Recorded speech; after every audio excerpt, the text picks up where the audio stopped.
देशाच्या हाती धरतीची गती ज्ञानेश्वरांनी चालवल्या निर्जीव भिंती.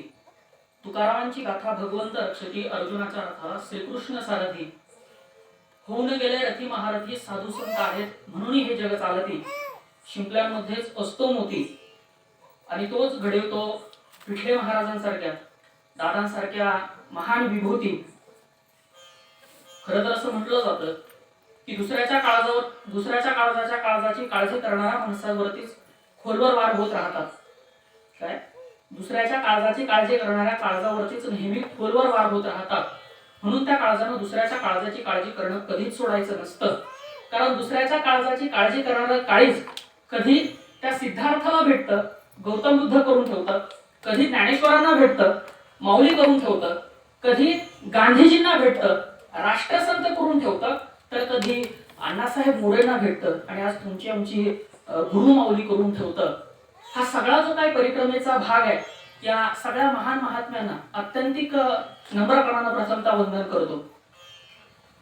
समोर बसलेल्या समर्थ सेवेकरी बंधू आणि भगिनींनो, फार फार वैभवनी फार मोठ्या मोठ्या गोष्टी सांगितल्या. हे असं काही नसतं. माणसाच्या आयुष्यात बऱ्याच गोष्टी घडत असतात आणि कालप्रवाहामध्ये त्या मागे पडत असतात. काळाच्या प्रवाहानुसार आपण चाललं पाहिजे आणि येणाऱ्या आव्हानांना सामोरं गेलं पाहिजे. तो काळ होता, त्या काळात ते घडलं आणि आता आपण पुढे काहीतरी करूया. आणि मी ते एवढा काहीतरी मोठा आहे असं काहीतरी हे सगळं डोक्यातून आधी काढून टाका आणि आपण मार्गदर्शन वगैरे असं काही होणार नाही. मार्गदर्शन करण्या इतपत मी मोठा नाही. मी नेहमी सांगत असतो का मार्गदर्शन या जगामध्ये जर कोणी करू शकत असेल तर ते फक्त आणि फक्त भगवान कृष्ण करू शकतात. ज्या माणसाला कोपरगावला जाण्याचा रस्ता माहितीये, त्या माणसाला जर तुम्ही विचारलं की बाबा मला कोपरगावला जायचंय, कोणत्या रस्त्याने गेलं पाहिजे, तर तो माणूस काय करेल? तुम्हाला निश्चितपणाने तो रस्ता सांगू शकेल. अध्यात्माच्या वाटेवरचा तुमच्यासारखाच मी एक साधा सुद्धा प्रवासी आहे. मी काय तुम्हाला मार्ग दाखवणार हा प्रचंड मोठा प्रश्न आहे. परंतु जेवढं काही जमेल, जेवढं काही या संत साहित्य असेल, स्वामी समर्थ आपला मार्ग असेल, त्या मार्गातून जितकं काही मिळालं तितकं तुमच्यापर्यंत पोहोचवण्याचा मी प्रयत्न करेन. फार पवित्र आणि उत्कृष्ट असा हा काळ. तुकाराम महाराज फार सुंदर म्हणायचे या महाराष्ट्र भूमीचं वर्णन करताना की गोदा कधी निर्मळे, देवी देवतांची रावळे, संत महंत मिळे दिवस जाय सुखाचा. ज्या गोदा त्याचं जर आपण बारकाईनं निरीक्षण केलं ना, त्या दक्षिण तीरावरती एक साधारणपणे 5 किलोमीटर 10 किलोमीटर ओलांडलं तर कुठं ना कुठं एखादा आपल्याला साधू दिसेल, कुठं ना कुठं एखादं मंदिर दिसेल, एखादं तीर्थक्षेत्र दिसेल. आणि अशा पवित्र गोदा तटाच्या दक्षिण तीरावरती आपण सगळेजण या ठिकाणी विराजमान झालेलो आहोत. आणि त्या पार्श्वभूमीवरती या ठिकाणी दत्त जयंतीचा हा सप्ताह आणि त्या सप्ताहातील आजचा हा 6वा दिवस, अत्यंत पवित्र असं वातावरण. त्या परमेश्वराला का अवतीर्ण व्हावं लागतं, तो परमेश्वर अवतीर्ण झाल्यानंतर नेमकं काय करतो आपल्या सर्वांना विदित आहे. तुलसीदास महाराज फार सुंदर म्हणतात की जब जब होवे धर्म की हानी, बाळ असुर अधम अभिमानी, तब तब प्रभू धरी विविध शरीरा. काय? ज्या ज्या वेळेला बाळ असुर अधम अभिमानी, ज्या वेळेला हे सगळे वाढायला लागतात, अधर्म वाढायला लागतो, अनिती वाढायला लागते, त्या त्या वेळेला तो परमेश्वर नवीन अवतार धारण करून पुन्हा एकदा धर्माची स्थापना करत असतो. तर रामचरितमानस मध्ये सांगितलंय, गीतेत सांगितलंय, आमच्या स्वामी चरित्रामध्ये सुद्धा सांगितलेलं आहे. आम्ही किती सूक्ष्म पद्धतीने ते वाचतो त्याच्यावरती ती अवलंबून आहे.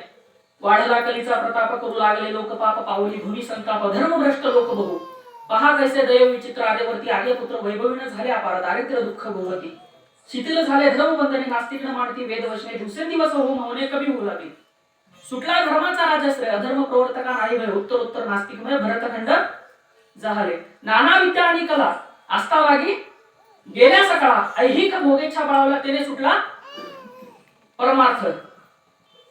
कशामुळे हे सगळं वाढतंय? त्या स्वामी चरित्रानं सांगून ठेवलेलं आहे.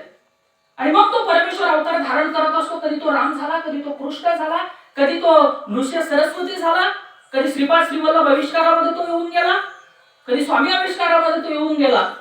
आणि आल्यानंतर पुन्हा एकदा धर्माची घडी बसवण्याचं काम त्याने केलं. आणि हा काळाच्या टप्प्यावरती पुढे पुढे पुढे पुढे जात असताना आज 21वे शतक येऊन ठेपलेलं आहे. आणि ह्या 21व्या शतकातील ह्या गुरुचरित्राच्या पारायणाचे आज तुम्ही आम्ही एक सहभागी घटक आहे. परंतु हे पारायण सगळं काही करत असताना आध्यात्मिक क्षेत्रामध्ये आपण काहीतरी प्रश्न ठेवून काम केलं पाहिजे. प्रश्न ठेवून काय काम केलं पाहिजे बरोबर आहे.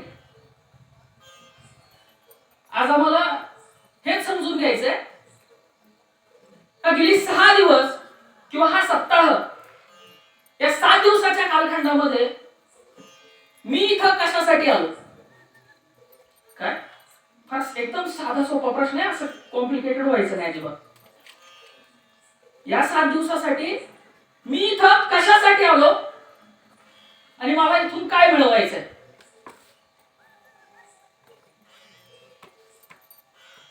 एकदम साधं सांगा. तुम्हाला जे वाटतं तुमच्या मनात आहे, मला पास व्हायचंय, मला नोकरी लागत नाही, मला काय आजार आहे, घरात पैशाची अडचण आहे, असं काय काय कशासाठी मी बसलोय पारायणाला. एक मिनिट विचार करा, मोकळ्या मनाने विचार करा. असं मार्गदर्शन किंवा संवाद असं झाला पाहिजे ना की समोरचा माणूस त्याच्यात सहभागी झाला पाहिजे. नुसतं माझाच माहीत आणि माझंच ऐक, मग ते समोरची झोपानच का जाईना. का मी इथं कशासाठी आलो. 7 दिवसामध्ये मी इथं कशासाठी आलो. मनापासून उत्तर सांगा बरं का. उगाच लोकांना बरं वाटलं पाहिजे, याला बरं वाटलं पाहिजे, त्याला बरं वाटलं पाहिजे, नाही. कशासाठी आलो. 50% लोकांना माहितच नाही मी कशासाठी आलेलो आहे. मैत्रीण म्हणला, मित्र म्हणला चल पारायणाला, यांनी सांगितलं त्यांनी सांगितलं चल पारायणाला. कसली पारायण. 10% लोक अशी आहेत परमेश्वराची सेवा करण्यासाठी मी पारायणाला बसलो. 10% लोक अशी असतील की मला ज्ञान मिळवायचं आहे म्हणून मी याज्ञिकी सप्ताह किंवा पारायण वगैरे वाचतो. आणि 10-20% लोक अशी असतील की ज्यांच्या आयुष्यात ज्यांचे प्रपंची प्रश्न असतील म्हणून मी पारायणाला बसलो. आणि ब्लँक 50%. स्वामी चरित्रामध्ये स्वामी चरित्र लिहित असताना पहिल्या अध्यायामध्ये त्या स्वामी चरित्रकारांनी संत साहित्यातला एक अत्यंत उत्तम संदर्भ जोडलेला आहे. ईश चरण जडले चित्त ऐसे तुकारामाधिक भक्त ग्रंथारंभी तया नमित वरप्रसादा कारणे. तुकाराम महाराजांचंच का नाव आठवलं हा सर्वात महत्वाचा माझा तुम्हाला प्रश्न. ईश चरण जडले चित्त ऐसे तुकारामाधिक भक्त ग्रंथारंभी तया नमित वरप्रसादा कारणे. म्हणजे ईश्वराच्या चरणावरती ज्या माणसांचं मन जडलेलं आहे तो माणूस म्हणजे तुकाराम. आणि साधा प्रश्न आहे, अख्ख्या प्रश्नांची उत्तरं त्या नावात आपल्याला भेटतात. तू का राम, मी का नाही, तोच का राम झाला आणि मला कसा राम होता येईल. तू का राम, मी का नाही, तोच का राम झाला आणि मला कसा राम होता येईल. या सगळ्या प्रश्नांचं उत्तर जर आम्हाला कुठं पाहायची असतील तर ती तुकाराम महाराजांच्या जीवन चरित्रामध्ये आम्हाला अत्यंत जवळून पाहता येतात. तुकाराम महाराजांचं जीवन चरित्र सोडा, तुमच्या आमच्या स्वामी चरित्र असू देत, गुरुचरित्र असू देत किंवा भगवद्गीता असू देत, असे असंख्य सच्चरित्र ज्या ज्या वेळेला आम्ही अभ्यासू पाहू संप्रदाय पाहू त्या वेळेला आम्हाला या प्रश्नांची उकल सहजतेने होत जाते. त्या स्वामी चरित्राला सांगून ठेवलेलं कशी होईल उकल याची. सच्चरित्र श्रवण करता परमानंद होय चित्ता ओळखूया सत्य असत्यता परमार्थ आणि प्रपंचाची. कधी होईल परमार्थ आणि प्रपंचात फरक कधी कळत. सच्चरित्र श्रवण करता परमानंद होय चित्ता ओळखूया सत्य असत्यता परमार्थ प्रपंचाची. या नरध्यान येऊन काय करावे आपण जेणे होईल सुगम दुस्तर हा भव पंथ. पुढे त्यांनी सांगितलं काय सांगितलं त्यांनी पुढं. स्वामी चरित्र वाचतो ना आपण. जासी वाणीती भले सज्जनाच्या मार्गी गेले सर्व दुःखमुक्त झाले. तो पंथ धरा. आणि त्या संप्रदायामध्ये त्या अतिशय मोठ्या आविष्काराच्या शक्तीमध्ये आज तुम्ही आम्ही आलेलो आहे बाबांनो. तुम्ही आम्ही ज्या परमेश्वराची साधना आणि सेवा करतोय ती अत्यंत मोठी आहे. कारण ज्या वेळेला भगवान कृष्णांनी आपलं विश्वरूप दर्शन अर्जुनाला दाखवलं, त्यावेळेला अर्जुनाने केलेलं भगवद्गीतेत भगवान कृष्णांचं वर्णन आलेलं आहे की अनादि मध्यम अनंत वीर्यम अनंत बाहू शशी सूर्य नेत्रम पश्चामी त्वादित्य हुताश वक्रम स्वतेजसा विश्व विदम तपंत. तो भगवंत केवढा आहे?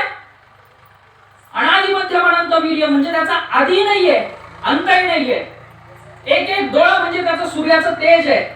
संपूर्ण प्रकाश मंडलाला जो प्रकाशित करतो तो भगवंत आहे.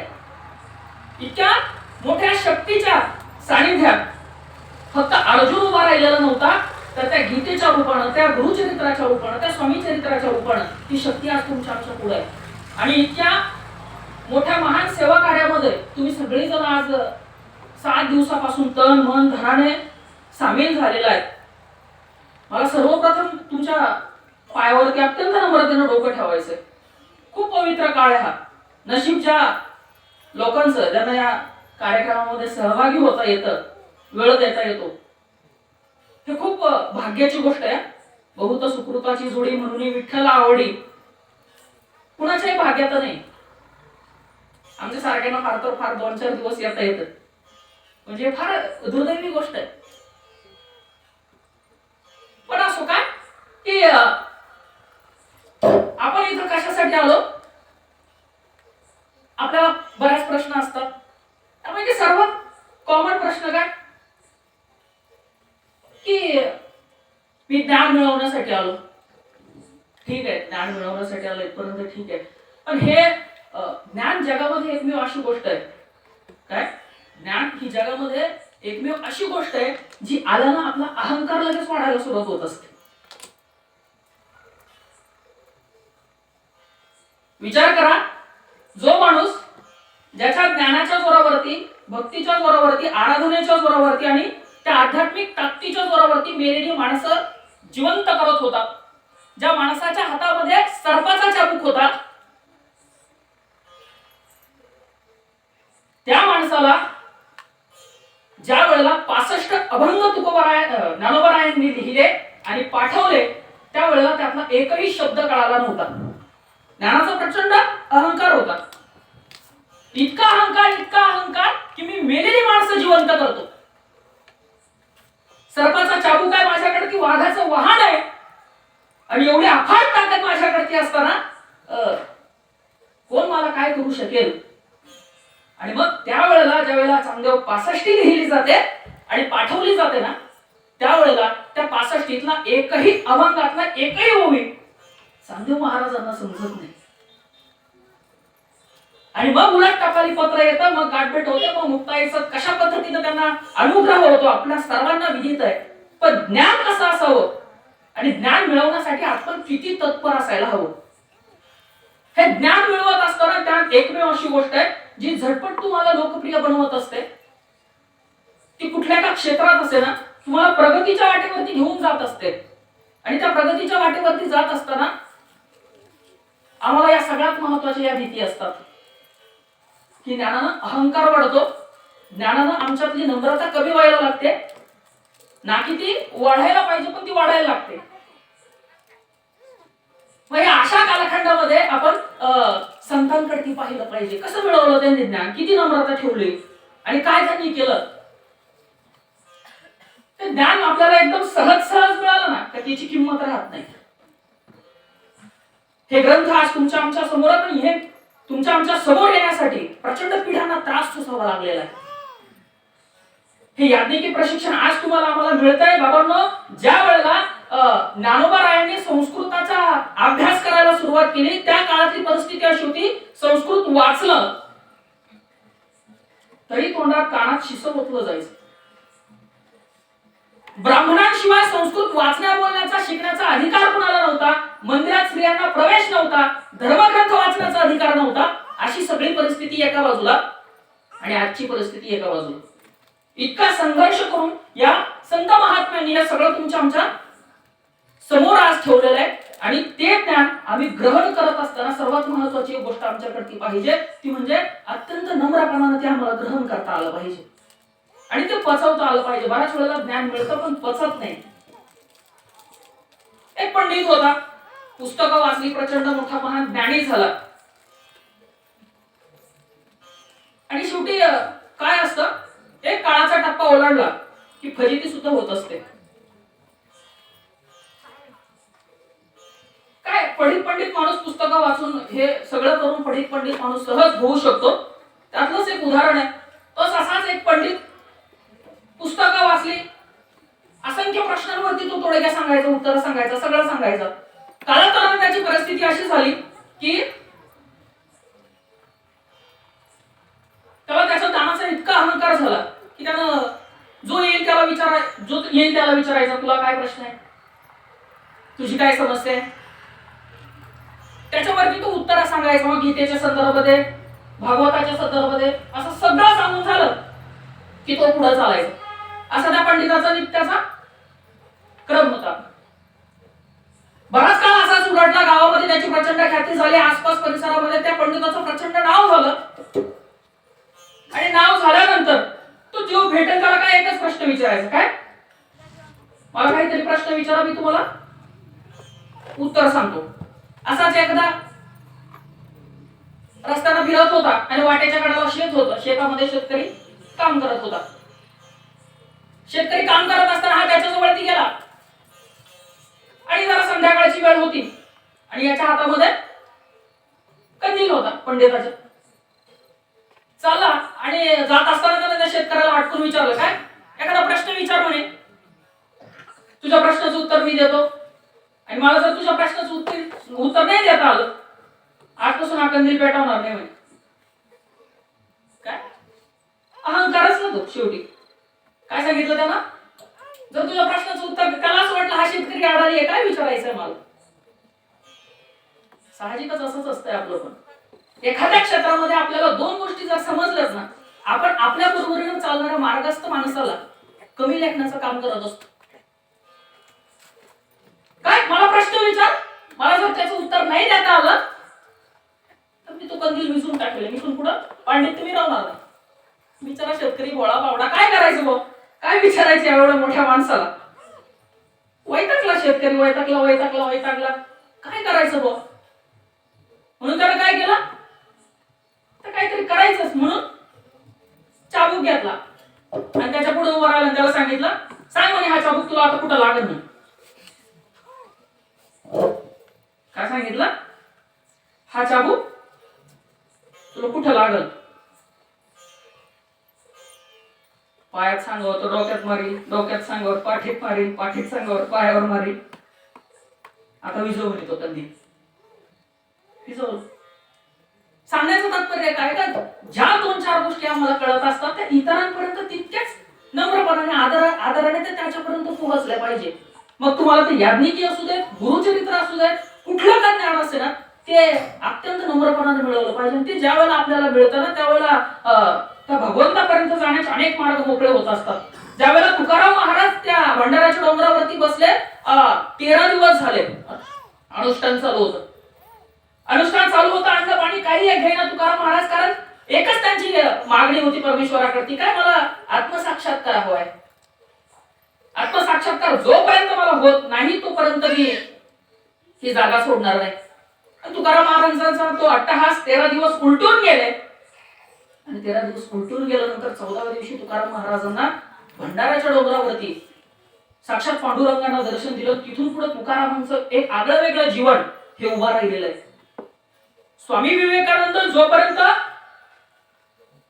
अमेरिकेच्या धर्म परिषदेला गेले नव्हते, तत्पूर्वी स्वामी विवेकानंदांच्या जीवनामध्ये हा एक प्रसंग घडलेला आहे की ज्या वेळेला त्यांची कृती आध्यात्मिक संप्रदायाचं, हे राष्ट्र धर्म संस्कृतीचं ज्ञान लोकांपर्यंत पोहोचवण्यासाठी प्रचंड अडचणी यायला लागल्या. काय करावं ना काहीच सुचेना. म्हणून त्या दक्षिणेश्वरीला काली मातेचं मंदिर आहे, त्याच्या पलीकडती समुद्र आहे आणि त्या किनाऱ्यावरती स्वामी विवेकानंद ध्यान करत बसले की काय करू मी, आणि जर माझ्याच्याने ही धर्म, ही राष्ट्र, ही संस्कृती टिकतच नसेल तर मी मेलेलं बरं आहे. विवेकानंद त्या खडकावरती बसलेले होते, ध्यान चालू होतं आणि ध्यान चालू झाल्यानंतर विवेकानंदांना कालीमातेने पुढचा प्रवास सांगितला. आणि मग त्या दृष्टांतानुसार स्वामी विवेकानंद हे अमेरिकेच्या धर्म परिषदेला गेले, शिकागोतल्या. तिथून पुढे युरोपातली धर्म परिषद आणि तदनंतर भगवद्गीतेचा प्रसार हा भारतामध्ये झालेला आहे. पण हे सगळं ज्ञान मिळवल्यानंतर स्वतः ते कसं मिळवलं आणि कसं पचवलं हे त्यांच्याकडनं आम्हाला शिकणं महत्वाचं आहे. मला एक सांगा, ज्ञानोबा रायांसारखा एखादा माणूस, जो माणूस पैठणच्या धर्मसभेमध्ये त्या पंडिताला स्वतः सांगू शकतो की त्या आकाशातील चंद्र आणि माझ्या पाण्याच्या उंजळीतला चंद्र यात काय फरक आहे, त्याचं अस्तित्व तिथं जरी असलं तरी इथं सुद्धा त्याचं अस्तित्व आहेच. ते ज्ञानोबा राय जे रेड्याच्या मुखातनं वेद बोलू शकत होते, ते ज्ञानोबा राय जे स्वतःचा जठराग्नी प्रज्वलित करून त्यावरती मांडे भाजू शकत होते, ते ज्ञानोबा राय जे निर्जीव भिंत चालवू शकत होते. मला सांगा, त्यांना त्या धर्मसभेतल्या लोकांची तोंड बंद करणं अवघड होतं? पण सृष्टी चक्रामध्ये कुठल्याही प्रकारचा खंड पडू दिला नाही, ज्ञानाचा कुठल्याही प्रकारचा लवाजमा त्यांनी तिथं वापरला नाही. सगळं सुसत राहिले. ज्ञानेश्वर माऊली ज्यांना आपण म्हणतो ते ह्या प्रोसेस मधून गेलेले आहे. तेवढं जर ज्ञान आपल्याकडे असतं, पाठीवरती आपण जर मांडे भाजू शकत असलो, तर भिंत चालवली असती, तर एवढं अफाट ज्ञान, एवढं अफाट शक्ती आपल्याकडे जर असती, तर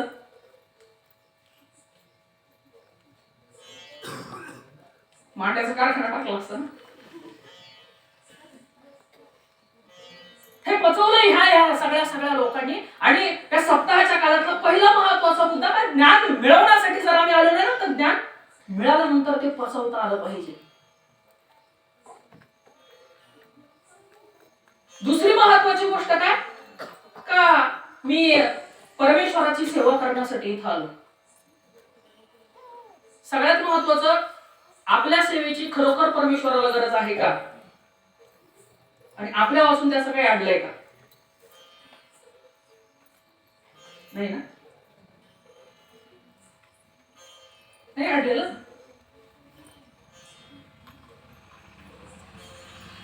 मी इथं सेवा करण्यासाठी आलोय, ती कुणासाठी करायची? आपल्यासाठी करायची, आपल्या उत्कर्षासाठी करायची, आणि इतकी तनमन धनानं करायची आहे की तो परमेश्वर साक्षात प्रसन्न झाला पाहिजे, इतकी त्याच्यामध्ये ताकद पाहिजे. मग आपल्याला प्रश्न विचारायला सुरुवात करायचं, तळमळ आपली किती आहे ते पाहायचं आपण. जिथं तुकोबारायांनी 14 दिवस अन्न पाणी घेतलेलं नव्हतं, जीवना वाचवणी जैसी मासोळी तैसा तुका तळमळी. म्हणजे पाण्यातून जर मासा बाहेर काढून टाकला तर तो जितका तडफडतो ना, तितके तुकोबारायांचं नामस्मरण बंद झाल्यानंतर तुकोबाराय बेचैन व्हायचे. तर तुकाराम महाराजांच्या बाबतीत असं होत असेल, तर नित्यसेवेत एक माळ कमी पडल्यावर आपलं काय व्हायला पाहिजे? एखादा अध्याय जर झाला नाही तर काय व्हायला पाहिजे? एखादी आरती चुकली तर काहीतरी चुकल्यासारखं वाटलं पाहिजे. म्हणजे अध्यात्म उगाच पोथ्या वाचायच्या, उगाच कोणीतरी म्हटलं म्हणून करायचं, किंवा काहीतरी लोकांना वाटलं पाहिजे आध्यात्मिक जरा म्हणून फिरायचं. कशासाठी करायचं? कारण ज्या वेळेला या सगळे प्रश्न आम्हाला समजतील, उमजतील, त्यावेळेला त्या अध्यात्माचा एक वेगळा अर्थ आम्हाला समजेल. नाहीतर त्या पंढरपुराला गर्दी किती असते सांगायची गरज नाही. 2000 साली 19 लाखापेक्षा जास्त गर्दी होती. 2019 ला किती? 19 लाख एकाच वेळेला. तर त्या पांडुरंगाला इतकी लोक फेऱ्या मारत असतील दर वर्षाला, गावागावातून सगळीच जात असतील, तर एखादं तरी विमान मी म्हणतो 16व्या शतकानंतर ते यायला हवं होतं. नाही येत.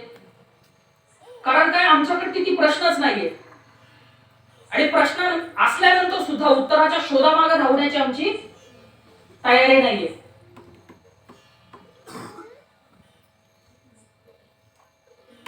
आणि मग ते सेवा सेवा सेवा सेवा सेवा करायची करायची करायची. हे गुरुचरित्र जे तुम्ही आम्ही वाचतो ना, त्यामध्ये फार सुंदर वर्णन आलेलं आहे. पैल मुनींचा आश्रम होता. त्या पैल मुनींच्या आश्रमामध्ये वेदधर्म नावाचा एक ब्राह्मण होता. आपली सेवा त्याची सेवा कळेल आपल्याला. पैल मुनींचा आश्रम होता आणि वेद धर्म नावाचा एक ब्राह्मण होता आणि तो तिथं सेवा करत होता. तो ज्या वेळेला त्याच्या गुरूंची सेवा करायचा वेदधर्म, त्यावेळेला अनेक गुरु अनेक शिष्य हे त्याच्या बरोबर त्या गुरूंची त्याची सेवा करायचे. पण वेदधर्माला सगळ्यांनी पाहिलेलं होतं का हा अत्यंत हुशार आहे, नम्र आहे, प्रामाणिक आहे. ह्या सगळ्या गुण त्याच्याकडे असल्यामुळे पुढच्या थोड्याच कालावधीमध्ये वेदधर्म एक उत्कृष्ट ब्राह्मण म्हणून, एक उत्कृष्ट गुरु म्हणून पुढच्या काळामध्ये प्रगट झाला, म्हणजे लोकांच्या समोर आला आणि त्याचे अनेक शिष्य निर्माण झाले. पण त्या वेदधर्माला एक गोष्ट माहिती होती की त्याने सहस्रावधी जन्मामध्ये काहीतरी पातक केलेलं आहे आणि त्या पातकाची फेड त्याला या जन्मामध्ये करायची. हे कुणाला माहिती होतं? वेदधर्म नावाच्या ब्राह्मणाला माहिती होतं. आणि माहिती असल्या कारणाने त्याने त्याच्या सगळ्या शिष्याने एक दिवस बोलावलं आणि सांगितलं की इथून पुढचे 21 वर्ष मी काशी क्षेत्री जाणार आहे, कारण माझ्या सहस्रावधी जन्मामध्ये मी अनेक प्रकारची पातकं केली, त्याची परतफेड मला याच भूतलावरती करायची आहे आणि त्यासाठी मला काशी क्षेत्री केला पाहिजे. पण तिथं गेल्यानंतर मला प्रचंड त्रास होईल, माझं शरीर पूर्ण खराब होऊन जाईल, कालांतराने मी अपंग सुद्धा होईल, मला कुष्ठरोग होईल. अशी सगळी अवस्था असताना मला 21 वर्ष सांभाळायला कोण तयार आहे? काय विचारलं? अशी सगळी परिस्थिती असताना मला 21 वर्ष सांभाळायला कोण तयार आहे आणि कोण माझ्या बरोबरती येतो?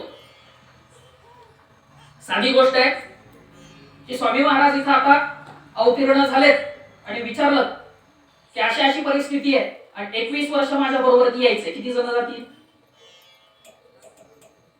21 वर्ष. फरक आहे बरं का सेवेचा. नाही जाऊ शकत, गावाला पाणी कांदे लागण बाग.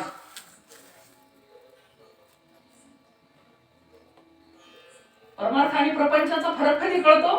सच्चरित्र श्रवण केल्यावरती कळतो. म्हणून ते स्वामी चरित्रकारांनी लिहिलेले, उगाच नाही लिहिलेलं. 21 वर्ष कोण यायला तयार होतो? कोणीच तयार होईल पटापट पटापट. तितक्यात दीपक नावाचा एक शिष्य त्यांच्या समोर आला आणि त्याने सांगितलं की गुरुदेव मी येईल तन्मनधनाने तुमची सर्व सेवा करेल, परिस्थिती कशीही येऊ देत, मी मागे हटणार नाही. आणि तो दीपक नावाचा शिष्य गुरुंबरोबरती जायला तयार झाला. गुरुंबरोबरती जायला तयार झाल्यानंतर ते काशी क्षेत्री गेले आणि काशी क्षेत्री गेल्यानंतर थोड्याच कालावधीमध्ये काय झालं की त्या वेदधर्माला कुष्ठरोग झाला. कुष्ठरोग झाल्यानंतर गोष्ट अशी झाली की त्याला सगळं करावं लागायचं. विष्ठा साफ करायला लागायची, मलमूत्र स्वच्छ करायला लागायचं, गुरूंना आंघोळ घालायला लागायची, त्यांचा आश्रम स्वच्छ करायला लागायचा. हे सगळं झाल्यानंतर गुरुची सेवा करायला लागायची. आज इथं आल्यानंतर ती मनापासून झाडू मारण्यासाठी आपण गोळ हातात घेतो का?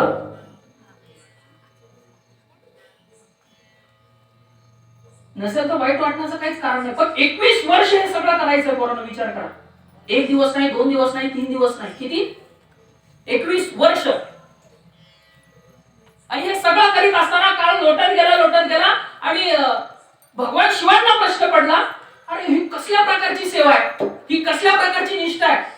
आणि म्हणून त्याला जाऊन भेटला पाहिजे. आणि भगवान शिव कुठे आले? त्या दीपकात समोर उभा राहिले आणि विचारलं, तुझ्या गुरुभक्तीवरती मी प्रसन्न झालोय, तुझ्या सेवेवरती मी प्रसन्न झालोय, बोल तुला काय हवंय? तू म्हणत असशील तर तुझ्या गुरुंना जो झालेला आजार आहे तुम्ही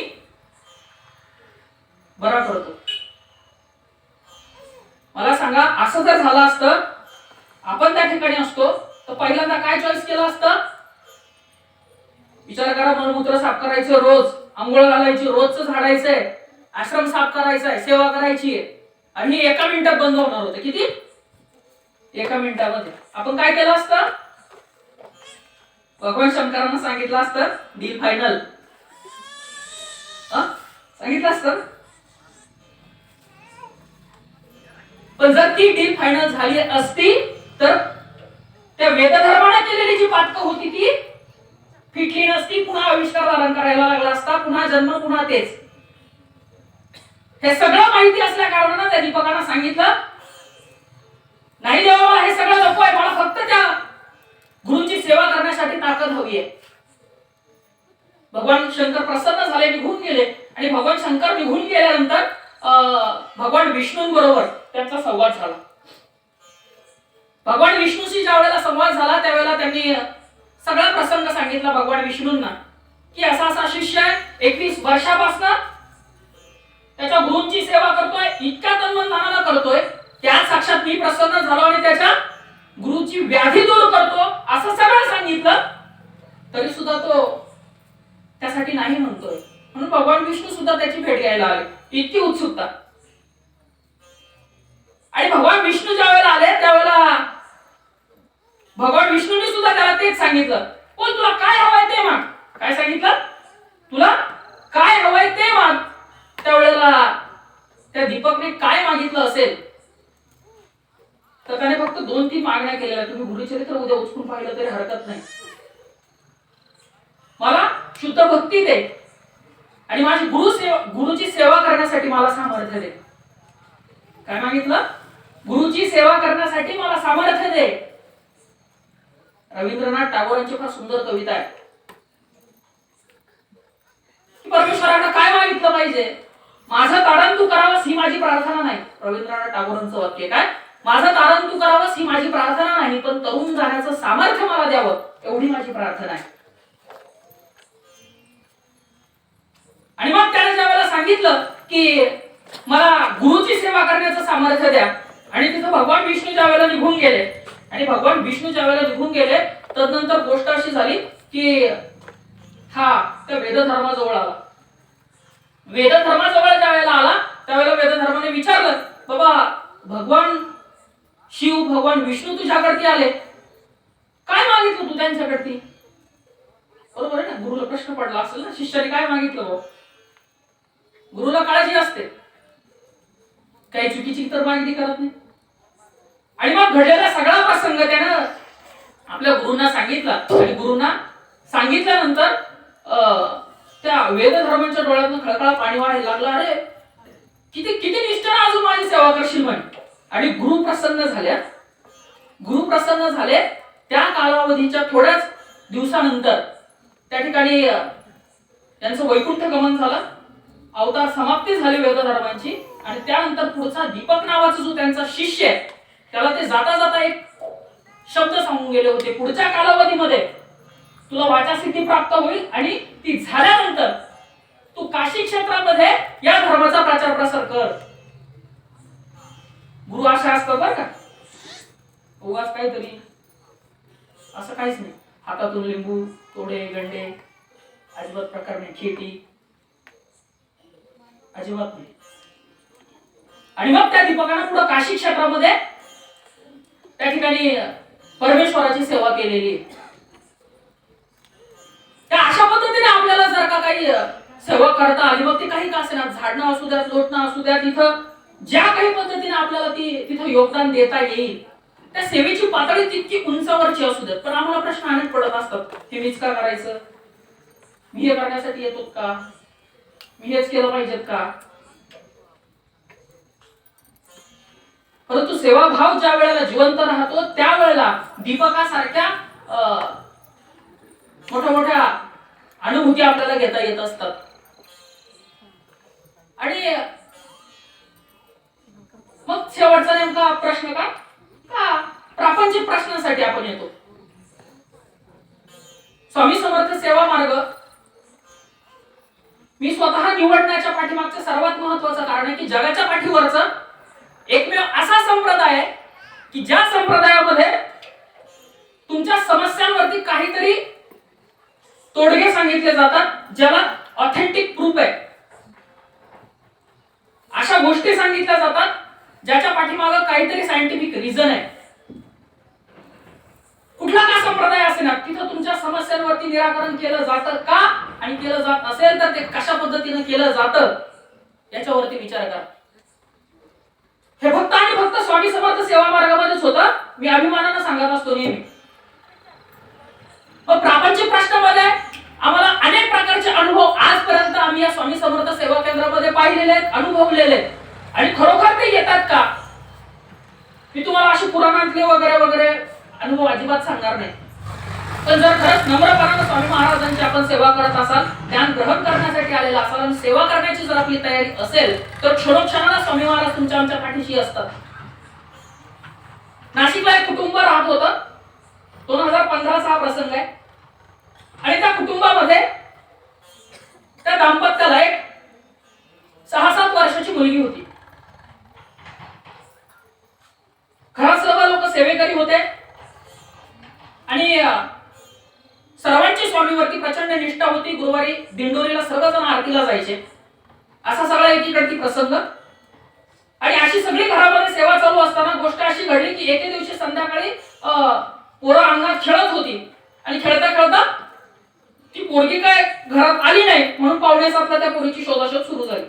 लहान मुलगी आहे बघा, विचार करा तुम्ही, 4-5-6 वर्षाची. आणि शोधाशोध सुरू झाली, पोरगी कुठेच सापडायला तयार होईना. सगळीकडे ती सापडून झालं. पुरीचा तपास लागेल. 8 वाजले 9 वाजले, आई बापाचा जीव खालीवरती व्हायला लागला. पोलीस स्टेशन मध्ये कंप्लेंट केली आणि देवाची आराधना सुरू झाली. ज्या वेळेला प्रचंड प्राणघातक काहीतरी घटना आपल्या आयुष्यामध्ये घडते, त्यावेळेला सर्वात अगोदर आपल्याला जर काही आठवत असेल तर तो परमेश्वर आठवत असतो. सगळं विसरून जातो आपण त्यावेळेला. विचार करा, तुमची स्वतःच्या घरातली एखादी पोरगी 4-5-6 वर्षाची आणि ती सापडत नाही, 8 वाजले 9 वाजले, तुमच्या जीवाची काय अवस्था असेल तर त्या माय माऊलीच्या जीवाची अवस्था झालेली होती. आणि अशी सगळी परिस्थिती झाली. परिस्थिती झाल्यानंतर सगळी जण रात्री, तेवढ्या रात्री दिंडोरीला गेले.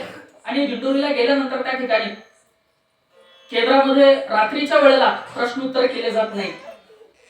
दिंडोरीला 10-10:30च्या दरम्यान ते दाम्पत्य तिथं पोहोचलं. आणि पोहोचल्यानंतर तिथं कुणीतरी सेवेकरानं काहीतरी तोडगे म्हणून सेवा तिथं लिहून देण्याचं निमित्त मात्र काम केलं.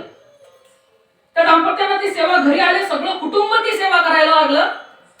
सेवा करत असताना गोष्ट अशी झाली, 11 वाजून गेले, 12 वाजून गेले, पोलीस अजिबात तपास लागायला तयार होईना. पोलिसांकडे तिची कंप्लेंट केलेली होती, तिथूनही पोलिसात तपास लागत नव्हता. आणि जसा जसा काळ लोटला जात होता तसे तसे प्रश्न आणखी उद्भवले जात होते, आणखी जीवांचा आकांत पाहिला जात होता. हे सगळं घडत असताना पहाट झाली. आईच्या डोळ्याचं अश्रू थांबत नव्हते. घरात सगळीकडे ते चिंतेचं वातावरण निर्माण झालं. सकाळ झाली म्हणून बाप विहिरीवरती, घराच्या बाजूलाच विहीर होती म्हणून मोटरीचं बटन चालू करण्यासाठी गेला. पाहतो तर पोरगी तिथं पाण्यावरती तरंगलेली होती. त्या पोरीला घाई वरती काढलं आणि वरती काढल्यानंतर गोष्ट अशी झाली की तिने धाप टाकली. ज्यावेळेला श्वास प्रचंड गुदमारला जातो, तो उघडला जातो, त्यावेळेला तिने धाप टाकली. काय करावं कळेना म्हणून डॉक्टरांकडे ती नेला. आणि डॉक्टरांकडे ती नेल्यानंतर डॉक्टरांनी सांगितलं का अजून हृदयाचे ठोके चालू आहेत. हृदयाचे ठोके चालू होते. मुलीला बरं वाटलं आणि बरं वाटल्यानंतर त्यांनी मनोमनी तिथं विनंती केलेली होती का जर काही मुलगी सापडली तर आम्ही दिंडोरीला दर्शनाला येऊ. त्या मुलीला बरं वाटल्यानंतर ज्या वेळेला ते केंद्रात गेले, केंद्रामध्ये तिथं दिंडोरी दरबारामध्ये आपण सर्वजण गेलेले आहात. तिथं हातपाय धुतले, हातपाय धुवून मध्ये एंट्री केली. त्यावेळेला त्या बारक्या पुरुषाच्या तोंडातून शब्द बाहेर पडले, आई रात्रभर मला हे आजोबा मांडीवरती घेऊन बसलेले होते. हेच ते आजोबा आहेत. त्या पूर्ण आजवर माऊली कधीच पाहिलेली नव्हते. काय सांगितलं तिनं? रात्रभर मला मांडीवरती हे आजोबा घेऊन बसले होते. ज्या वेळेला स्वामींवरती आपली आतोनात निष्ठा असते ना, त्यावेळेला असल्या गोष्टी घडत असतात आयुष्यामध्ये. त्यासाठी तितकी निष्ठा असायला लागते, तितकी मनोमनी भावना असायला लागते. आपल्या इथं रोहम पोहेगावची एक प्रसंग आहे, इथला अनुभव आहे या केंद्रामध्ये. पोरगी कॉलेजला होती FY ला, आणि 3:30-4च्या दरम्यान ती पोरगी SLGM कॉलेज मधून घरी यायची. दरवेळेस तिचं हे रुटीन होतं. बेपत्ता झाली, काय करावं काही सूचना ठरल्याप्रमाणे कंप्लेंट वगैरे सगळी केली, मुलीचा कुठलाच तपास लागेना. केंद्रामध्ये इथं आले, इथून सेवा घेतली. 2017चा हा प्रसंग आहे. इथं आले, इथं सेवा घेतली. इथं सेवा घेऊन ज्या वेळेला ते घरी गेले, घरी सगळी जण सेवा करायला लागली. 7 वाजले, 8 वाजले, 10 वाजले, 12 वाजले, मुलीचा कुठलाच तपास नाही.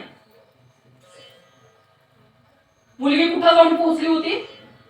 CST बस स्थानकावरती. बस स्थानकाच्या बाजूला त्या मुलीचं तोंडबिंड बांधलेलं, तिच्या तोंडात गोळा कोंबलेला आणि ओमिनी गाडीमध्ये तिला टाकलेला. अशा सगळ्या परिस्थितीत ती त्या छत्रपती शिवाजी टर्मिनसच्या बाजूला ती गाडी उभी होती. त्या गाडीतले ज्या लोकांनी तिला पकडून नेलेलं होतं, ती माणसं सकाळी उतरली खाली, आणि तेवढ्या त्या पुरीला जाग आली. जाग आल्यानंतर काय करावं हे तिला काही सुचेनाच. आता हात बांधलेले, सगळं तोंड पॅक, कसं करायचं, काय करायचं.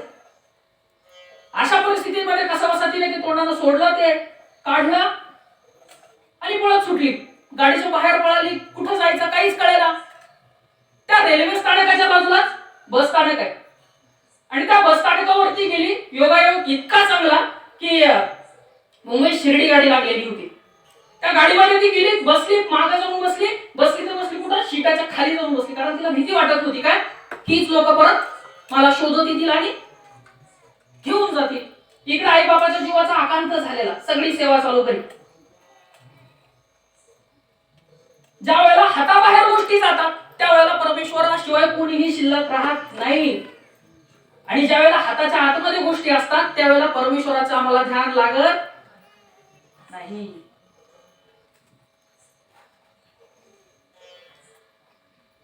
ती मुलगी त्या शीटाच्या खाली जाऊन बसली.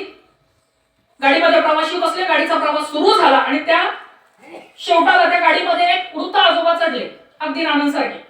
दिपाळ दिहा, 5-7 फूट उंची, धोतर नेसलेले, पांढरे शुभ्र कपडे, आणि त्याच शीटावरती जिथं ती खाली बसलेली होती, त्याच शीटावरती ते जाऊन बसले. शीटावरती जाऊन बसले. पायाला धक्का लागला म्हणून काय झालं विचारलं, उठवलं, बसवलं.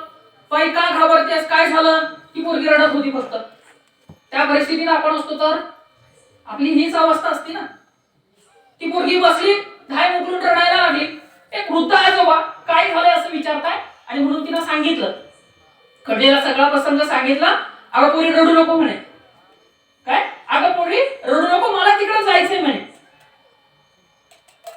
बरेच दिवस झाले साईबाबांच्या दर्शनाला नाही गेलो, मला तिकडेच जायचंय, काळजी करू नको म्हणे. म्हणे बाबा माझ्याकडे भाड्याला सुद्धा पैसे नाही, माझ्याकडे मोबाईल नाहीये.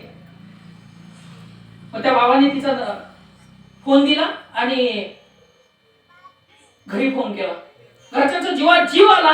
पोहेगाव पर्यंत ती व्यक्ती त्या मुलीबरोबर ती प्रवास करून आली, आणि ज्या वेळेला ती मुलगी बस मधून खाली उतरणार होती, त्यावेळेला मनोमनी अशा माणसाचे आभार मानणार नाही का कोणी, म्हणून तिने आभार मानले. आणि आभार मानत असताना आजोबांना सांगितलं की आजोबा तुम्ही नसते, तुम्ही वाचले नसते, मला इथपर्यंत येता आलं नसतं. आणि असं म्हणून आभार मानायसाठी ते सगळं झालं, आणि ती पोरगी खाली उतरायला लागली. त्या शेवटच्या पायरीवरती पाय टाकला, आणि तिने मागं वळून बघितलं. शीटावरती कोणच बसलेलं नव्हतं. हा प्रसंग 2016 साली त्या पूर्ण इथे येऊन सांगितलाय. रोहम पोहेगावचे. एक होता राजा, एक होती राणी, दोघं मेले, संपली कहाणी. अशातला काहीच प्रकार नाही. हे जिवंत अनुभव ज्या वेळेला आम्हाला अनुभवता येतात, ज्या वेळेला स्वामींप्रती आपली अत्यंत आत्मीयतेने निष्ठा असते. लक्ष्मण कोळ्यासारखा एखादा माणूस मुंबईच्या समुद्रामध्ये मासेमारी करतो, स्वामींचा अत्यंत नम्र सेवक, आणि ज्या वेळेला प्रचंड वाहत्या दर्यामध्ये त्याची नाव अगदी इकडून तिकडून हे घ्यायला लागते, हेलकावे घ्यायला लागते आणि दर्या अगदी उसळलेला असतो. आणि या लक्ष्मण कोळ्याला काहीच सुचत नाही आता काय करायचं. त्यावेळेला तो स्वामींचा धावा करायला सुरुवात करतो. स्वामी आहेत अक्कलकोटला, बखरीमधला अनुभव आहे. तिकडे तिला नाव हेलकावे घेते आणि इकडे स्वामी महाराज उठून उभा राहिले आणि उठून उभा राहिल्यानंतर आपला हात असा वरती केला महाराजांनी. हुम हुम हुम अचानक पद्धतीने अक्कलकोटला महाराज, इकडे घटना घडते कुठं, मुंबईला. महाराजांनी असा हात वरती वरती वरती वरती वरती केला आणि हातातून पाणी गळायला लागलं खाली. लोकांना काहीच कळेना हा काय प्रकार व्हायला लागला. हुम हुम हुम म्हणत महाराजांनी हात वरती केला. जसा जसा महाराजांचा हात वरती जात होता तसा तसा त्या महासागरामध्ये, अरबी समुद्रामध्ये ती नाव जिकडे हेलकाव्या खात होती ती समुद्राच्या तीराला येऊन पोहोचली. आणि त्या लक्ष्मण कोळ्याला सांगितलेलं होतं की जर मी या प्रसंगातून वाचलो तर मी अक्कलकोटला स्वामी तुमच्या दर्शनाला येईल. आणि ज्या वेळेला अक्कलकोटला तो लक्ष्मण कोळी उभा राहिला, स्वामी महाराजांचं दर्शन घेतलं आणि दर्शन घेतल्यानंतर त्यावेळेला लक्ष्मण कोळ्याला स्वामी महाराजांनी सांगितलं होतं की अरे राम आणि कृष्ण अवतारामध्ये सबंध पृथ्वीराने आमच्या हातावरती तोलून धरली, तुझी नाव आम्हाला काही जड झाली होती का. स्वामी महाराज असू देत किंवा कुठल्याही संप्रदायातील अधिष्ठित दैवत असू देत, जर आम्ही त्याच्या प्रती आतोनात निष्ठा ठेवून असलो ना, तुमचा आमचा एकही शब्द खाली पडू शकत नाही. चोखोबांचं उदाहरण आपल्या सर्वांना माहिती असेल. चोखोबा महाराज जातीना कोण होते. चोखोबा महाराज नाव माहितीये. सलमान खान माहिती असेल. खान बी म्हटल्यावरती ती लगेच सांगू शकत कोणी पण. सिंपल आहे ना. कॅटरीना, चोखोबा कुठे.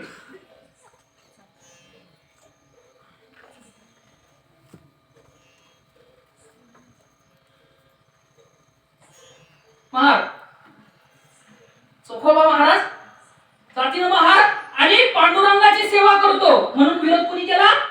ब्रह्म मार्तंडांनी. जातीच्या उतरंडीत जन्माला आलेल्या माणसाला काय सोसावं लागतं त्याचा सर्वात महत्वाचा नमुना म्हणजे चोखोबा महाराजांचं जीवन चरित्र आहे. पण भक्तीचा अधिकार इतका मोठा असतो की तिथं जात पाहिली जात नाही, धर्म पाहिला जात नाही, तिथं श्रीमंत पाहिला जात नाही, तिथं गरीब पाहिला जात नाही. सकळांशी येथे आहे अधिकार. हे तुकोबारायांची उक्ती आहे. आणि मग ज्यावेळेला तिथं हे जायचे नैवेद्य दाखवायला, हे पाहिलं ब्रह्म मार्तंडांनी. आणि ब्रह्म मार्तंडांनी ज्या वेळेला पाहिलं त्यावेळेला त्या गावकऱ्यांनी सगळे जमून आले आणि त्याच्या वाड्यावरती गेले आणि त्याला दमदाटी केली. त्याला सांगितलं की तुझ्यासारख्या जातीच्या उतरंडी जन्माला आलेल्या माणसानं उद्यापासून गावातलं ग्रामदैवत वाटवायचं नाही. बघा काय, गावातलं ग्रामदैवत वाटवायचं नाही. परमेश्वराला किती वाईट वाटलं असेल. ज्या चोखामेळांचं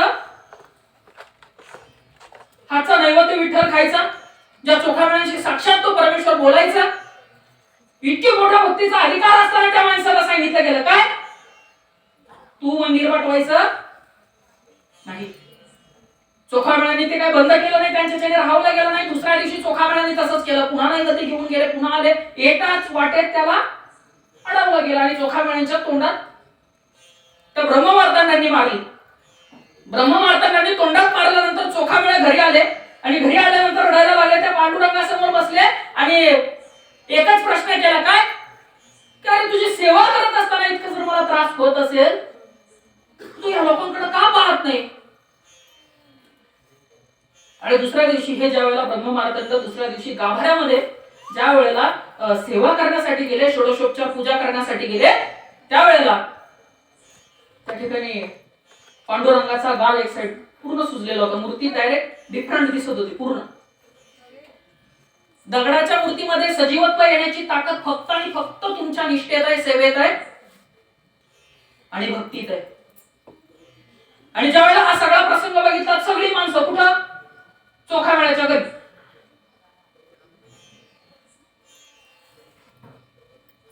आजही चोखामेळ्याच्या दर्शन घेऊन पांडुरंगाचं दर्शन घ्यावं जावं लागतं. मृगजळाची कळशी नावाचं पुस्तक आहे आणि त्या पुस्तकामध्ये ह्या चोखामेळ्याच्या ह्या प्रसंगाचं वर्णन आहे. जातीच्या उतरंडीत जन्माला आलेल्या माणसाला ज्या वेळेला फक्त तोंडात मारली त्यावेळेला पांडुरंगाचा काल सुजला होता आणि त्यानंतर चोखामेळ्याचा जय जयकार झाला. पण ही ताकद फक्त आणि फक्त त्या सेवेमध्ये, त्या निष्ठेमध्ये, त्या कार्यामध्ये. पण ती सेवा आम्हाला कशा पद्धतीने करता आली पाहिजे आणि ते अनुभव आम्हाला घेता आले पाहिजे.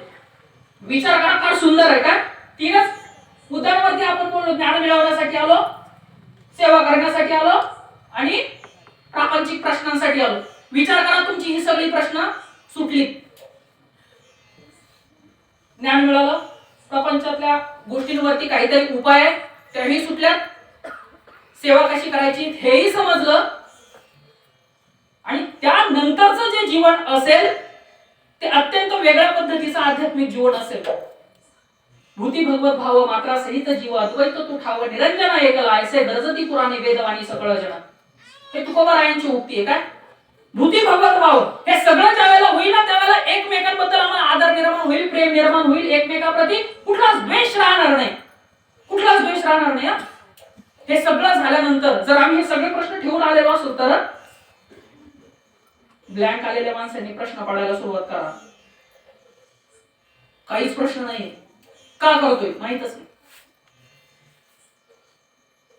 आणि मग त्यावेळेला आम्हाला त्या परमेश्वराविषयी, त्या सेवा मार्गाविषयी किंवा आपल्या जन्माविषयी, आपण ज्या संप्रदायात काम करतो त्या संप्रदायाविषयी गूढ असं तत्वज्ञान समजायला लागेल आणि त्या दिशेने आपला प्रवास सुरू होईल. आणि ज्यावेळेला हा प्रवास सुरू होईल त्यावेळेला भूती भगवत हे जे सांगितलेलं आहे तो निर्माण व्हायला सुरुवात होईल.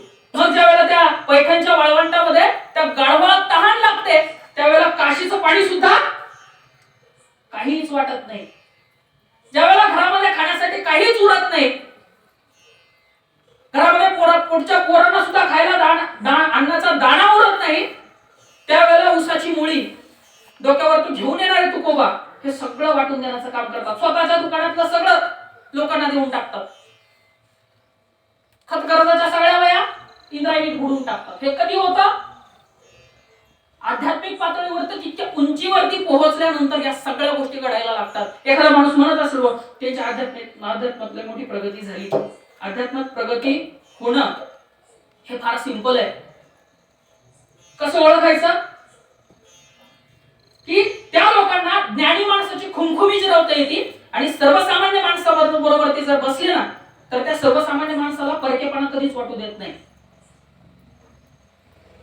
काय ज्ञानी माणसाला समोरचा माणूस जर ज्ञानी असेल तर त्याची खुमखुमी जिरवता येते आणि जर समोरचा माणूस सर्वसामान्य असेल तर त्याच्या शेजारी बसल्यावरती त्या समोरच्या माणसाला परकेपणा ते कधीच वाटू देत नाही.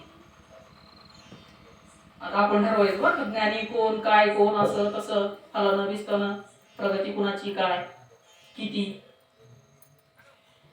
त्या पद्धतीचं जीवन आपल्याही वाटायला येऊ शकतं. आणि मग ज्या वेळेला अशा पद्धतीचं जीवन वाटायला येतं त्यावेळेला परमेश्वराकडे आपलं काहीच मागणं नसतं, काहीच नाही, काहीच उरत नाही, काही शिल्लकच राहत नाही. परमेश्वरा प्रपंचाविषयी जे काही सत्य गुढ असं तत्वज्ञान ते आम्हाला समजलेलं असतं. आणि मग त्यावेळेला ते तुकाराम महाराज वैकुंठ गमनाला जातात, तेच एकनाथ महाराज इंद्रायणीमध्ये त्या नदीमध्ये नर्मदेमध्ये आपला देह ठेवतात.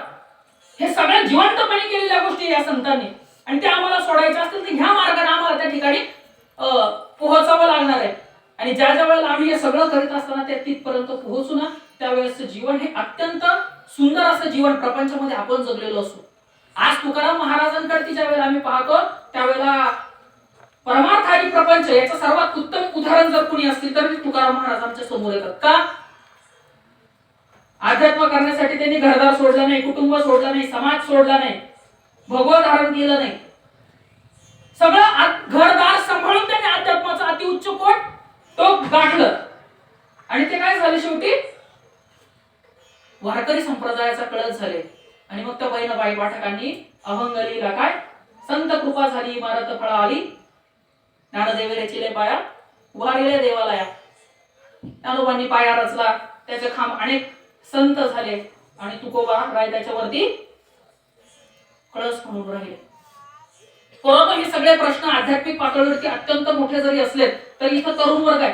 त्या तरुण पोरांना मला सांगायचंय की बाबांनो, असं काही मांडण्याचं कारण नाहीये की अध्यात्म हे फक्त वयस्कर माणसांनीच करायचं असतं किंवा ज्यांना काही प्रश्न असतात त्यांनीच करायचं असतं, आपण फक्त मोबाईलच्या स्टेटसवरती व्हॉट्सअपवरती फोटो ठेवायचे असतात, असं अजिबात नाही. अध्यात्म हे तरुणपणातच केलं गेलं पाहिजे. वयाच्या 8व्या वर्षी भगवान शंकराचार्यांनी गीता 4 वेळेला भारतभर पसरवली होती. स्वामी विवेकानंद फक्त 32 वर्ष आयुष्य जगलेले. तुकोबराय फक्त 42 वर्ष आयुष्य जगले. छत्रपती शिवाजी महाराज 50 वर्ष आयुष्य जगलेले. 50. वयाच्या 16व्या वर्षी ज्ञानोबरायांनी ज्ञानेश्वरी लिहिलेली. हे सगळं तरुणपणात झालेलं. देवाला फुल कोणतं पाहतो आपण? टवटवीत उमललेलं. तरुणपणात का करायचं? तरुणपणामध्ये आपल्याकडे ती शिकण्याची सगळ्यात जास्त इच्छा असते, नवीन ऍक्सेप्ट करण्याची सगळ्यात जास्त इच्छा असते आणि जुनं सोडण्याची तयारी असते. आज वयस्कर झालेल्या माणसाला तुम्ही किती जुन्या गोष्टी सोडायला लावा, किती पण आज सोडल्या ना उद्या परत तसंच जैसे थे. एखादी वयोवृद्ध झालेली 60 वर्षाची आजी, तिला तुम्ही समजून सांगायचा जरा प्रयत्न करा. डोक्यात फरक म्हणजे आमच्या काळात असंच होतं. ही परिस्थिती. म्हणून तरुण पण पाहिजे. तरुणपणात माणूस सगळ्या गोष्टी बदल करण्यासाठी तयार असतो आणि म्हणून हताश व्हायचं नाही, निराश व्हायचं नाही. आयुष्यामध्ये प्रत्येक गोष्ट घडत असते आणि प्रत्येक गोष्टीला स्वामी महाराज तुमच्या आमच्या बरोबरती असतात. जर तुम्ही प्रामाणिकपणाने आत्ता सेवा केली ना, प्रत्येक क्षणोक्षणाला तुमच्या पाठीमागे स्वामी महाराज उभं राहिल्याशिवाय राहणार नाही. काय आपल्याकडे ती विचार करण्यासाठी मेंदू आहे. परमेश्वरानं आपल्याला हातपाय दिलाय. अनेक पुरा नैराश्यात जाऊन आत्महत्या करतात. जॉब नाही, आत्महत्या. मार्कअप मनासारखे पडले नाही, आत्महत्या. अलीकडची काळात तर खेळा चालू हे आत्महत्या. डिप्रेशन मध्ये गेला, आत्महत्या. काय गरज काय? मार्क इंग्लिश सारखा एखादा माणूस, ज्या माणसाला आयुष्यामध्ये काय करायचं होतं, माउंट एव्हरेस्ट सर करायचं होतं. काय माउंट एव्हरेस्ट सर करायचं होतं आणि सर करायचं असं त्याने ठरवलं आणि म्हणून त्याने प्रयत्न करायला सुरुवात केली. माउंट एव्हरेस्ट वरती चढायचा, खाली उतरायचा, थोड्या अंतरावरती जायचा, खाली उतरायचा. बराच काळ त्याच्यामध्ये गेला. त्याला काही ते शक्य होईना म्हणून तो पुन्हा चढायला लागला आणि एक दिवस बऱ्याच अंतर तो कापून गेला आणि टार्गेट टप्प्यात दिसायला लागलं आणि त्याचा पाय सटकला. पाय सटकला म्हणून तो खाली पडला आणि खाली पडल्यानंतर त्याचा पाय तुटला. त्याच्या आयुष्याचं ध्येय काय होतं? मला माउंट एव्हरेस्ट सर करायचंय. आता याचा पाय तुटला. पाय तुटल्यानंतर त्याला दवाखान्यात ऍडमिट करण्यात आलं आणि दवाखान्यात ऍडमिट केल्या गेल्यानंतर त्या ठिकाणी डॉक्टरांनी सांगितलं की तुला आता लोखंडी पाय बसवावा लागेल. म्हणून काय सांगितलं? लोखंडी पाय बसवावा लागेल, त्याशिवाय तुला चालता येणार नाही. त्याने डॉक्टरांना काय प्रश्न केला की ठीक आहे म्हणे, पण ह्या पायानं ज्या वेळेला तुम्ही बसवतील त्यानंतर मला चालता येईल थोडंफार. म्हणजे फार अवघड आहे पण प्रयत्नाने ते शक्य होऊ शकतं. आणि तसं सांगितलं गेलं. मार्क इंग्लिश घरी गेला. काही कालावधीनंतर त्याने थोडं थोडं चालायला सुरुवात केली, कुबड्यांवरती हे ते असं सगळं. पण त्याच्या डोक्यात तेच होतं, काय मला काय करायचंय? माउंट एव्हरेस्ट सर करायचंय. आणि म्हणून तो काय करायचा? सकाळी सकाळी त्या माउंट एव्हरेस्टच्या समोर जायचा आणि त्याची लांब लचक अशी सावली पडायची. सूर्यप्रकाशात इमारतीची जशी सावली पडते तशी त्या माउंट एव्हरेस्टची सावली पडायची आणि तो काय करायचा? सुरुवातीला ती सावली चालायचा. त्या सावलीवरती तो काय करायचा? चालत जायचा आणि माउंट एव्हरेस्ट सर केला असं समाधान मानायचं. असं 1 दिवस नाही, 2 दिवस नाही, 3 दिवस नाही, तब्बल 1 वर्ष हा रोज उठायचा. काय करायचा? ती सावली पूर्ण करायचा, यायचा. ती सावली पूर्ण करायचा, यायचा. आणि 1 दिवस यानं प्रचंड निश्चय केला आणि तेव्हा माउंट एव्हरेस्ट सर करायला सुरुवात केली. आणि माउंट एव्हरेस्ट सर करायला सुरुवात केल्यानंतर जगाच्या इतिहासातला मार्क इंग्लिश हातपाय नसणारा पहिला माणूस आहे ज्याचा पाय मोडल्यानंतर सुद्धा जगाच्या इतिहासामध्ये त्याची नोंद आहे.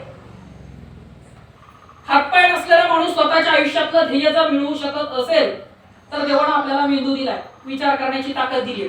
आपण आत्महत्या करण्याचं कारणच काय आहे?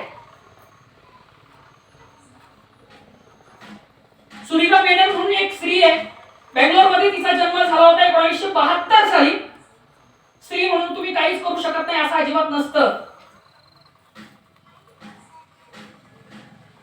1972 साली तिचा जन्म झाला आणि जन्म झाल्यानंतर प्रचंड हुशार. कॉलेज महाविद्यालयामध्ये शिक्षण घेत असताना चळवळीमध्ये त्या मुलीनं काम केलं आणि 1988 साली वयाच्या 16व्या वर्षी बँगलोरमध्ये तिच्यावरती सामूहिक बलात्कार झाला. वयाच्या 16व्या वर्षी ही घटना घडते. विचार करा, साल आहे 1988 आणि त्या मुलीला 2016 साली पद्मश्री पुरस्कार मिळतो. या 1988 सालापासून 2016 सालापर्यंत या मुलीनं काय केलं तर त्या मुलीनं आयुष्यात आपलं सगळंच संपलं म्हणून आयुष्य उद्ध्वस्त केलं नाही, आत्महत्या केली नाही किंवा जीवन जगायचंच नाही म्हणून सोडून दिलं नाही. ती पोरगी उभा राहिली, तिच्यावरती जो अन्याय अत्याचार झाला होता यापासून अनेक मुली वाचल्या पाहिजे म्हणून ज्या एरियात ती राहत होती तिथं जो रेड लाईट एरिया होता तिथं ज्या वेश्या काम करायच्या त्या वेश्यालयामध्ये तिनं शिक्षण संस्कुल उभा केलं. त्या वेश्यांना शिक्षण द्यायला सुरुवात केलं. तिथं कायद्याचे सगळे प्रतिबंध आणले आणि तब्बल 12,000 तरुणींना त्या पूर्ण त्या वेश्यालयामधून मागे ओढलेल्या. स्वतःचं आयुष्य बर्बाद झालं म्हणून जर संपवलंच असतं स्वतःला तर आज 2016 साली त्या मुलीला पद्मश्री पुरस्कार मिळाला असता का? पद्मश्री म्हणजे काय अशी ढाल तलवार काय असं काही नाही. भारतातील सर्वोत्कृष्ट पुरस्कार म्हणजे पद्मश्री पुरस्कार आहे. हातपाय नसणारे अनेक आयुष्यात संघर्षात सामना करणारे लोक जर असं सगळं करू शकत असतील तर आम्हाला आमच्या जगण्यासाठी फक्त निराशात पदरी का पडते? हे आत्महत्या हाच पर्याय का सुचतो? त्या कोपरगावच्या बेटामध्ये तिथे जे अंत्यसंस्कार करण्याची जी जागा आहे तिथं हिराबाई जाधव नावाची एक स्त्री आहे. आपल्यापैकी किती जणांना माहिती आहे? मला अजिबात माहिती नाही. आयुष्यात प्रेमविवाह केला, जे पदरात पडेल ते भोगायचं ठरवलं आणि वयाच्या 30-35व्या वर्षी स्वतःचा पती ऍक्सिडेंट मध्ये अपंग झाला. काय झालं?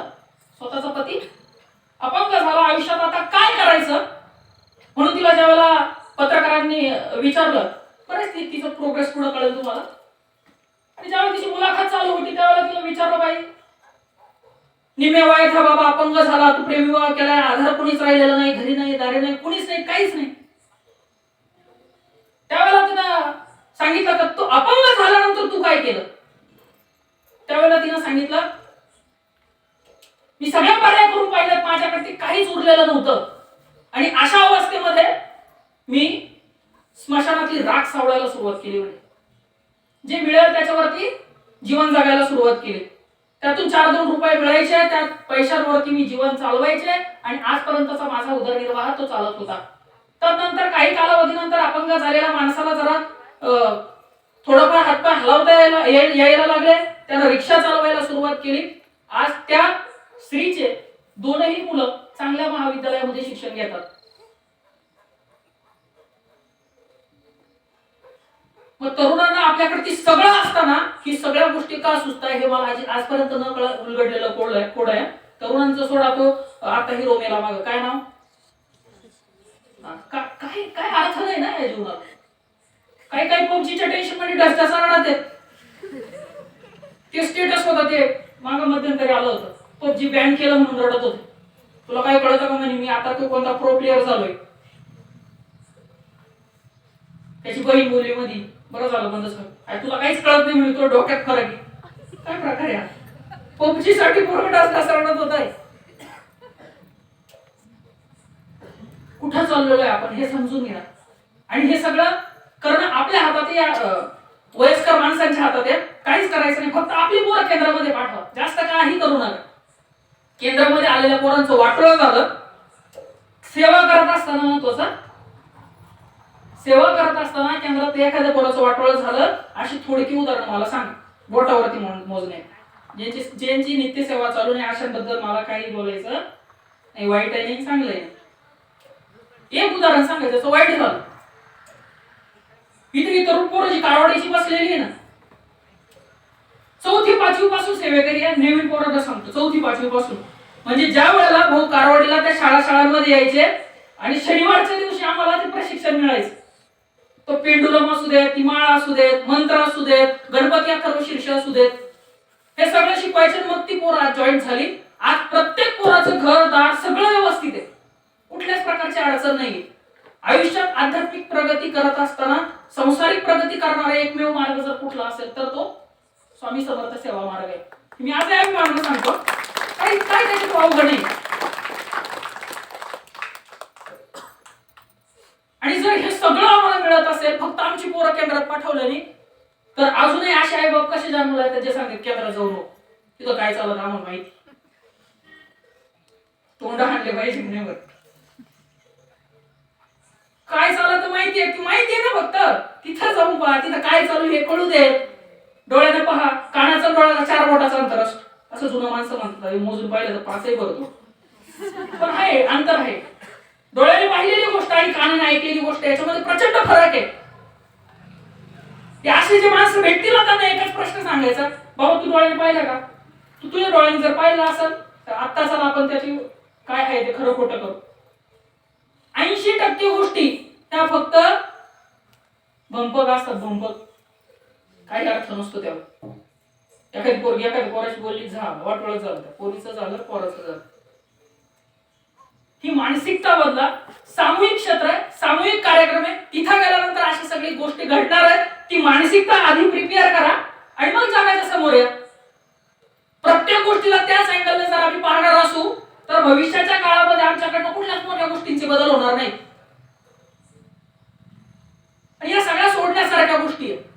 याचा अर्थ वाईट करा, काही करा, कुठे गेले, काही लक्ष नाही, काही नाही, असं अजिबातही नाही. पोरांवरती तितकं लक्ष ठेवा. पण केंद्रामध्ये आल्यानंतर की पोरं प्रामाणिकपणाने सांगतो की इथं एकही पोराला आज व्यसन नाही. सर्वात महत्वाची तरुणाईची समस्या आहे, एकही पोरगा नाही रस्त्यात नाही, एकही पोरगा गावामध्ये खताच ट्रॅक्टरवर नाही. खताच ट्रॅक्टरवर कोण माहिती, म्हणजे जे केंद्रात आले नाही ते खताच्या ट्रॅक्टरवर असं पण नाही. पण ज्यांनी शाळा शिक्षकांना वैताग दिला, आई बापांना ताण दिला, कुठलीच गोष्ट धड केली नाही वयाच्या 23-24 वर्षापर्यंत खताच्या ट्रॅक्टरवरती, जे केंद्रात आले मार्क नसले काहीच फरक पडला नाही. तिथे बायाचा भाऊ आहे आपला योगीराज कोरडे, माहिती आहे ना, त्यांचा मोठे भाऊ आहे. किती मार्क होते बाया 12वीला? 45% मला 55% होते. काय काय वाटलं झालं आयुष्यात, मार्क कमी पडले, आत्महत्या, नंबर लागला नाही, आत्महत्या. होईल मार्क पुढे होईल ना, याच्या पलीकडे काय व्हायचंय? आज नाही मिळालं उद्या होईल. पण नैराश्य निर्माण करणं, त्याच्या पाठीमागं सगळं सोडून देणं. आणि बऱ्याच तरुण पोरांना मी पाहिलेलं आहे, छोटीशी काहीतरी महाराजांकडे अपेक्षा असते, केंद्राकडून अपेक्षा असते, पूर्ण होत नाही, सेवा बंद. काय प्रकार आहे हा? 18 वर्षापूर्वीचा किस्सा आहे. इथं हंडेवाडीला एका घरामध्ये प्रचंड स्वामी सेवा सुरू झाली, अनेक अनुभव आले, अनुभव बंद झाले. महाराजांचा फोटो बिटो, अनुभव बंद झाल्यानंतर ते महाराजांचा फोटो घेतला, पॅक केला, घरात खड्डा करणं, ते काय करायचं नाही म्हणजे सेवा आजपासून. पुढच्या 5 वर्षामध्ये पुढचा पोरगा गेला, परत फोटो उभा राहिला. हे मी डोळ्याने पाहिलेले अनुभव आहे.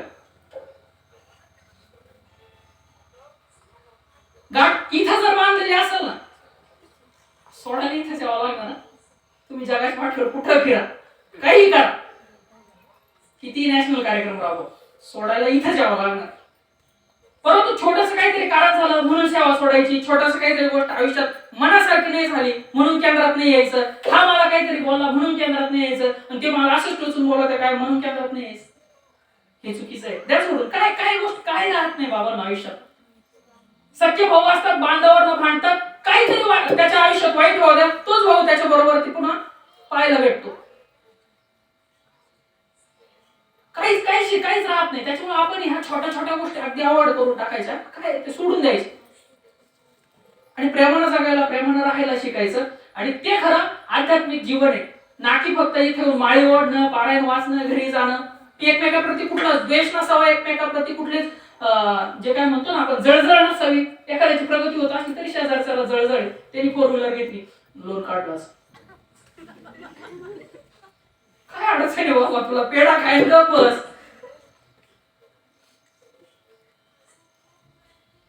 इतरांप्रती सद्रढता निर्माण होणं म्हणजे अध्यात्मामध्ये प्रगत होत जाणे. म्हणजे असं काही मोठ्या मोठ्या काहीतरी गोष्टी असतात आणि ते घडतात असं काही नाही.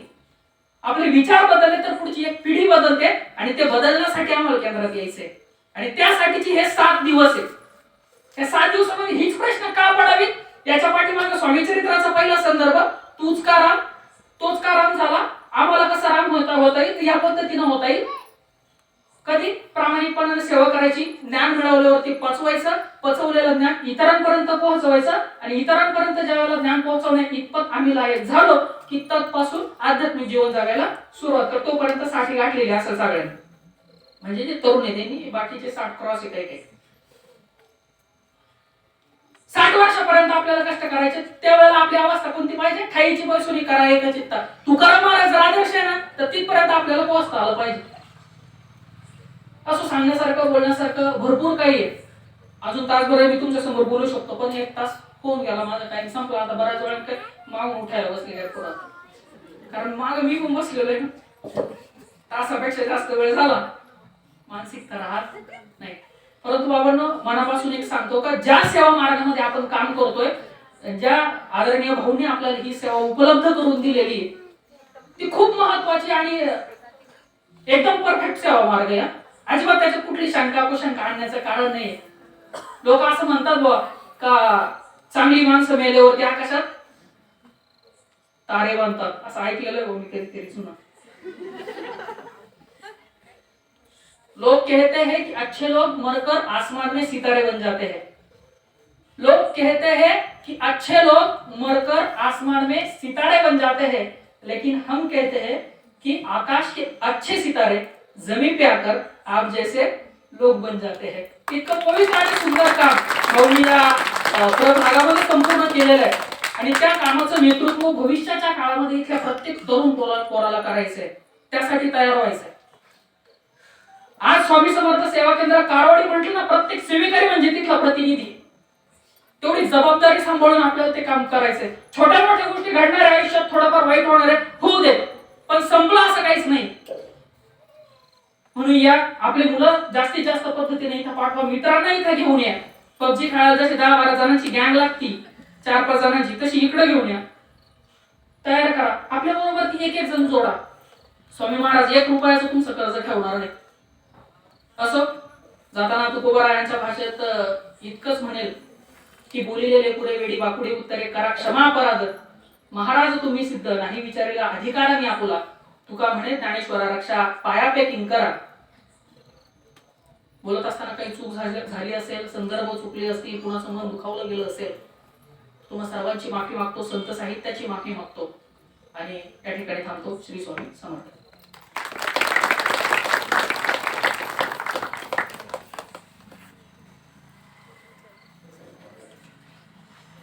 श्री स्वामी समर्थ. तुषारबाबूंचे सुंदर मार्गदर्शन तुम्हाला आम्हाला केलेले आहे. संत साहित्याचा आधार घेऊन अध्यात्माला जोड कशी द्यायची याचं सुंदर वर्णन त्यांनी मार्गदर्शनातून केलेले आहे. त्यांनी फार सुंदर अभंग सांगितला या संत साहित्याचा. जे संत साहित्य ज्या अभंगावरती उभं राहिलं, संत बहिणाबाई पाठकांनी तो अभंग लिहिला, त्या फार सुंदर म्हणतात की संत कृपा झाली इमारत फळाली, ज्ञानदेवी रचला पाया उभारला देवलाया, नामा म्हणे तयाचं किंकर तेने केला हा विस्तार, संत जनार्दन एकनाथ खांब दिला भागवत, तुका झाला रे कळस भजन करा सावकाश.